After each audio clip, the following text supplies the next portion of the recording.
दृष्टि आईएएस के in focus programme में एक बार फिर आपका स्वागत है। मेरा नाम है मनीष। अगर आपको किसी तरह का बैक्टीरियल इन्फेक्शन होता है तो आप उसका समाधान के लिए एंटीबायोटिक दवाई लेते हैं।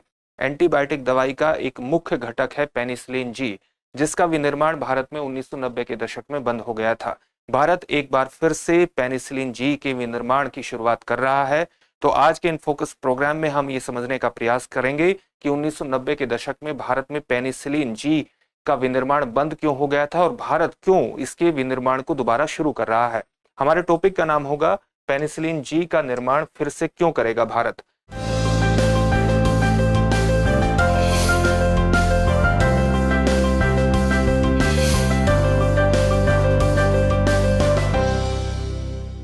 सबसे पहले देखते हैं कि इस टॉपिक के अंतर्गत हमारी चर्चा के क्या पक्ष होंगे।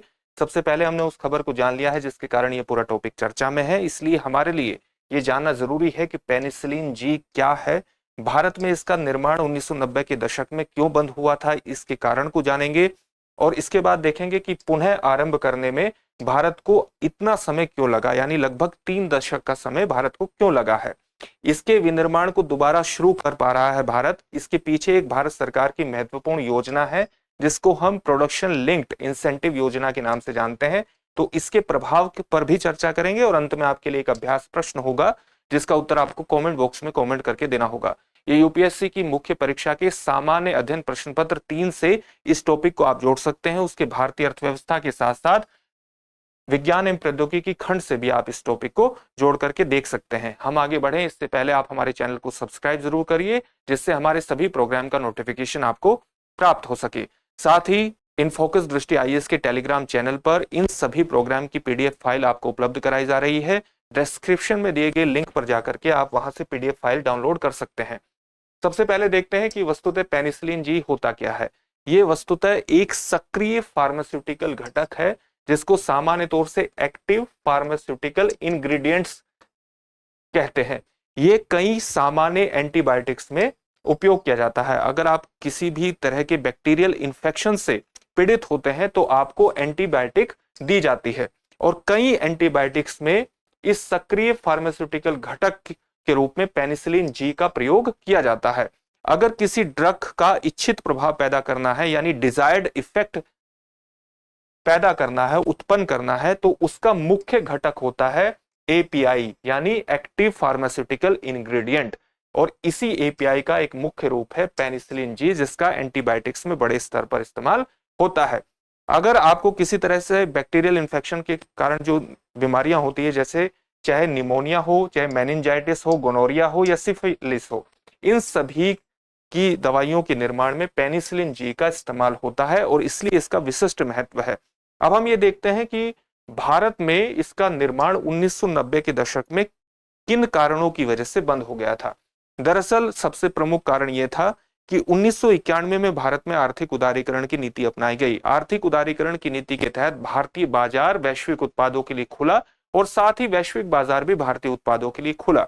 लेकिन जहां तक पेनिसिलिन जी की बात है, इस तरह के एपीआई यानी एक्टिव फार्मास्यूटिकल इंग्रेडिएंट्स की बात है, उस समय बाजार में सब्सिडी आधारित सस्ते चीनी उत्पादों की भरमार थी और जैसे ही भारत ने अपना ये बाजार वैश्विक उत्पादों के लिए खोला, उस तरह के चीनी उत्पादों की बाढ़ आ गई जिसके कारण भारतीय इकाइयां इसका इस्तेमाल करती थी, वे सस्ते उत्पादों की तरफ गई और इसके यही एक प्रमुख कारण हुआ कि भारत में 1990 के दशक में इसके उत्पादन पर नकारात्मक असर पड़ा। जो भारत में आखिरी प्लांट था जो पेनिसिलिन जी का निर्माण करता था वो था अहमदाबाद की टोरेंट फार्मा। टोरेंट फार्मा आखिरी कंपनी थी जिसने पेनिसिलिन जी का निर्माण किया था। हालांकि 1990 के दशक में भारत में लगभग 2000 एपीआई निर्माता थे, यानी एक्टिव फार्मास्यूटिकल इंग्रेडिएंट्स के निर्माता थे, और लेकिन 10,000 इकाइयां ऐसी थी जो इस प्रकार के फॉर्मुलेशंस का निर्माण करती थी। तो इस तरह की इकाइयों ने क्या किया कि जब सस्ते चीनी उत्पाद इन्हें उपलब्ध हुए तो इन्होंने भारतीय उत्पादों को न खरीद करके सस्ते चीनी उत्पाद खरीदे, जिससे भारतीय उत्पादों की डिमांड गिर गई और उनका विनिर्माण भारत में बंद हो गया। तो ये एक प्रमुख कारण था। साथ ही भारत में जो आवश्यक दवाएं थी उनकी कीमतों पर नियंत्रण के लिए दवा मूल्य नियंत्रण आदेश दिए गए थे।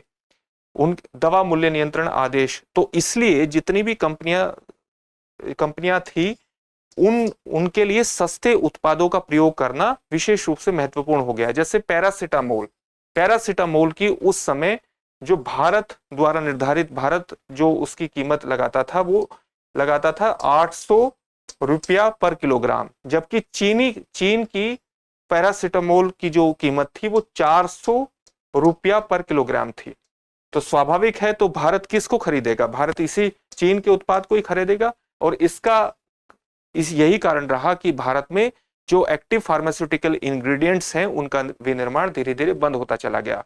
हाल ही में हैदराबाद स्थित ऑरबिंदो फॉर्म ने यह निर्णय लिया है कि वो फिर से 2024 के मध्य से पेनिसिलिन जी का विनिर्माण शुरू करेगा, एक्टिव फार्मास्यूटिकल इंग्रेडिएंट्स का विनिर्माण शुरू करेगा। तो अब हम ये देखते हैं कि पुनः आरंभ करने में इतना समय क्यों लगा, क्योंकि 1990 के दशक में बंद हो चुका था विनिर्माण और 30 साल का लगभग समय लग गया। तो इसका सबसे प्रमुख कारण क्या था? सबसे प्रमुख कारण यह था कि वैश्वीकृत दुनिया में सस्ते उत्पादों की उपलब्धता थी। जैसा कि अभी आपको बताया गया कि भारत में 1991 में आर्थिक उदारीकरण की नीति अपनाई गई थी, जिससे वैश्विक उत्पादों के लिए भारतीय बाजार खुला और भारतीय उत्पादों के लिए वैश्विक बाजार भी खुला। तो दोनों तरह के, तो भारत वैश्वीकृत दुनिया में सस्ते विकल्प उपलब्ध थे, ये एक प्रमुख कारण हुआ।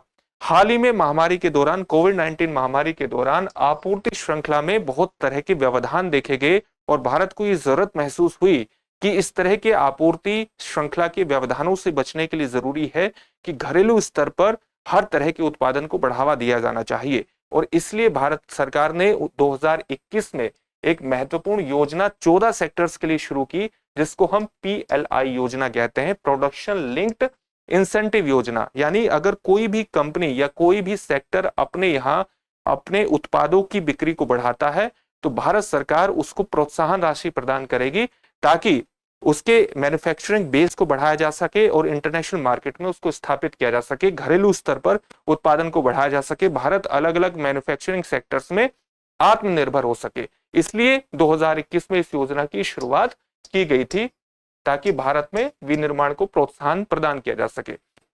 एक और कारण पुनः आरंभ करने में जो देरी हुई उसका कारण था कि इसके अंतर्गत यानी पेनिसिलिन जी जैसे एक्टिव फार्मास्यूटिकल इंग्रेडिएंट की शुरुआती लागत बहुत ज्यादा होती है। जैसे पेनिसिलिन जी जैसे फर्मेंटेड जो प्रोडक्ट होते हैं, जैसे जो किण्वित प्रोडक्ट होते हैं, उनका वो लागत गहन है। लागत गहन का मतलब कि उसमें कॉस्ट इंटेंसिव है, कॉस्ट बहुत आती है उनका निर्माण करने में। इसी प्रकार से फैक्ट्री स्थापित करने में भारी पूंजीगत व्यय आता है। यानी शुरुआत में जब आप फैक्ट्री स्थापित करेंगे इसके अंतर्गत तो उसमें आपका कैपिटल एक्सपेंडिचर बहुत होगा और किसी भी तरह की फैक्ट्री को लाभ देने के लिए 2, 3, 4 साल का वक्त लगता है। अब इसका तीसरा कारण क्या था कि देरी हुई प्रोडक्शन को दोबारा शुरू करने में? तीसरा कारण था कि चीन पहले से ही एक स्थापित आपूर्ति करता है और पिछले तीन दशकों के समय में चीन ने अपने विनिर्माण को बेहद ज्यादा बढ़ा दिया है, कई गुना बढ़ा दिया है। और इसलिए अगर भारत इसमें अपने आप को पुनः स्थापित करना चाहता है तो उसके लिए जरूरी है कि भारत इसमें बेहतर विनिवेश करे और तेजी से काम करे। ये प्रमुख कारण था। PLI यानी प्रोडक्शन लिंक्ड इंसेंटिव योजना से क्या किसी प्रकार का प्रभाव पड़ा है? निश्चित रूप से इसका प्रभाव पड़ा है। API यानी एक्टिव फार्मास्यूटिकल इंग्रेडिएंट्स के आयात में गिरावट देखने को मिली है और इसका सबसे महत्वपूर्ण उदाहरण है पैरासिटामोल। महामारी से पहले 2/3 API का आयात किया जाता था, जो आयात घट करके अब मात्र आधा रह गया है। हालांकि अभी भी एंटीबायोटिक्स दवाओं के लिए अपने API का 90% भारत को आयात करना पड़ता है और अगर हम सभी दवाओं की बात करें एंटीबायोटिक्स सहित तो सभी API का जो लगभग 70% है वो भारत को अभी भी आयात करना पड़ता है। यानी भारत को अभी इसमें और अधिक निवेश की आवश्यकता है। लेकिन PLI योजना इसमें मदद भी कर रही है और PLI योजना की जो प्रमुख मदद है वो इस प्रकार से है कि जो किण्वन आधारित थोक दवाएं हैं, यानी जो फर्मेंटेड बेस्ड दवाओं का निर्माण होता है, जैसे चाहे वो एंटीबायोटिक्स हो, एंजाइम्स हो, इंसुलिन जैसे हार्मोन की योग्य बिक्री पर पहले 4 वर्षों के लिए 20%, 5वें वर्ष के लिए 15% और 6ठे वर्ष के लिए 5% की प्रोत्साहन राशि प्रदान की जाती है। इसी प्रकार से रासायनिक रूप से जो संश्लेषित दवाएं हैं उसके लिए पात्र बिक्री पर अगर वो बिक्री एलिजिबल है, अच्छी बिक्री होती है और लगातार बिक्री बढ़ती है तो उस पर 6 वर्षों के लिए 10% की दर से भारत सरकार द्वारा प्रोत्साहन राशि दी जाती है अपनी प्रोडक्शन लिंक्ड इंसेंटिव स्कीम के माध्यम से। और यही कारण है कि इस तरह की स्कीम का एक प्रभाव यह है कि भारत में फिर से पेनिसिलिन जी का विनिर्माण शुरू होने जा रहा है। प्रश्न देखने से पहले आपके लिए एक सूचना है। सूचना यह है कि यूपीएससी की परीक्षा हो और चाहे पब्लिक सर्विस कमीशन की परीक्षा हो, इन सभी परीक्षाओं में बुनियादी तैयारी का विशेष महत्व है और बुनियादी तैयारी को मजबूत करने के लिए जरूरी है कि आपकी एनसीईआरटी की किताबों पर पकड़ हो। इसलिए दृष्टि संस्थान आपके लिए एनसीईआरटी कोर्स लेकर के आया है और इसकी क्लासेस लाइव ऑनलाइन फॉर्म में शुरू हो रही है 12 मार्च से। इसमें एडमिशन प्रारंभ हो चुके हैं और जल्द ही आप इस नंबर पर कॉल करके अधिक जानकारी ले सकते हैं। आप इसमें एडमिशन लीजिए ताकि आपकी बुनियादी तैयारी मजबूत हो सके।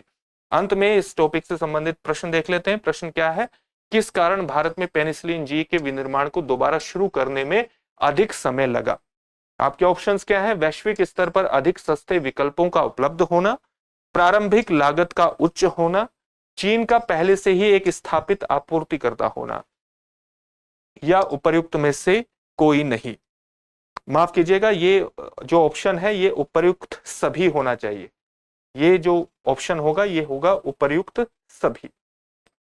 इस प्रश्न का उत्तर आप हमें कमेंट बॉक्स में कमेंट करके जरूर दीजिए और साथ ही हमारे चैनल को भी सब्सक्राइब करिए ताकि हमारे सभी प्रोग्राम का नोटिफिकेशन आपको मिल सके। फिर से एक नए सेशन में आपसे मुलाकात होगी।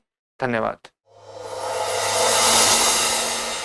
डियर व्यूअर्स, अपने एग्जाम की तैयारी को और बेहतर करने के लिए हमारे चैनल को लाइक, शेयर और सब्सक्राइब करना न भूलें।